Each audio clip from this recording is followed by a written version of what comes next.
Texas is known for its hospitality, and sometimes that welcome can be a bit overwhelming.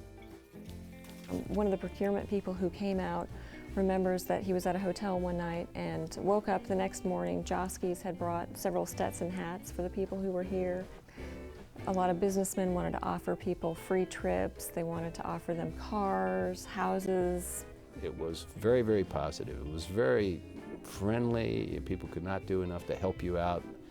I never ran into anybody wanting to buy me furniture or cars, and we probably would have had to say no anyway. Really, everybody from NASA was a celebrity, not just astronauts, but procurement people. He was at this Halloween party, and people kept coming up to him, asking him for his autograph. And he just procured things for NASA.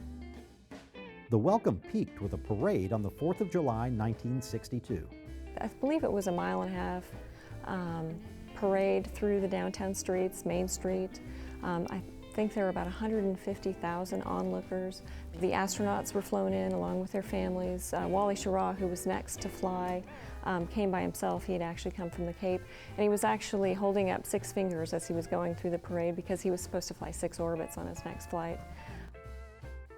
It culminated with a huge barbecue at Sam Houston Coliseum, where they had a big barbecue for the MSC employees. That's what they were called at that point, the Manned Spacecraft Center. And they served chicken, pork, beef, all of the trimmings for barbecue. And then they had a pretty big ceremony where they recognized the astronauts and their families. And then they pulled up Bob Gilruth, Walt Williams, Shorty Powers, and the 7 astronauts, and told them that now that you're Texans, you need to look like Texans, you need to sound like Texans. So they presented them with Stetson hats and initiated them actually into the Reserve Sheriff's Posse. All the beer and barbecue you wanted. Everybody was friendly. They had music. They even had a stripper. I've forgotten her name, but she was a very ladylike stripper, I think. Guys would walk up to us and say hello, you know, and they were clearly Texas accent, boots, belts, and hats, and buckles, and all friendly as the devil. The reality of settling in was sometimes difficult. And to come to Texas, and that part of Texas especially, where you had the cows and coastal prairies and not much else, you know, that was a hard move. And there was no, and when they got here in the 60s, you know, there really was no infrastructure for housing or restaurants or anything else, you know. You had to come in and create that, and they did. In one case, I remember, and I can't remember the individuals now, they had 24 guys whose families gotten left behind living in one house, I think. It was really chaos for a while. The workplace was also a moving target. They needed some temporary space first before they could scout out sites. And so the Gulf Gate manager came up to them and said, well, we've got a couple of dress shops that you might be interested in. So they went out to these dress shops and looked at them and said, well, these look pretty good. So Finger Furniture provided furniture at no cost until GSA could provide the furniture. Joski's department store provided drapes.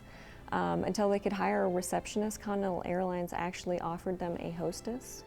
Farnsworth Chamber Building was the interim headquarters in Houston. Plus there were a number of sites at Ellington Field, Ellington Air Force Base, rather, housed about 1,500 people. The MSC people got down to the business of creating a program. We lived in this world where we came to work, we did what we did, we loved it every day, we talked about it all night, whenever we saw each other at parties or dinner together or whatever. It was nonstop space. That's what we talked, that's what we lived. Flight control operated from the MSC in Houston for the first time in June 1965. The first flight was Gemini 4 in June of 1965 with Ed White's flight, which was the first EVA or spacewalk. But for Gemini 3, this control center was backup to the one at the Cape, this control center here. And then on the next flight, Gemini 4, this flight was prime and we used the one at the Cape as a backup. So this center was working as early as the first manned Gemini flights.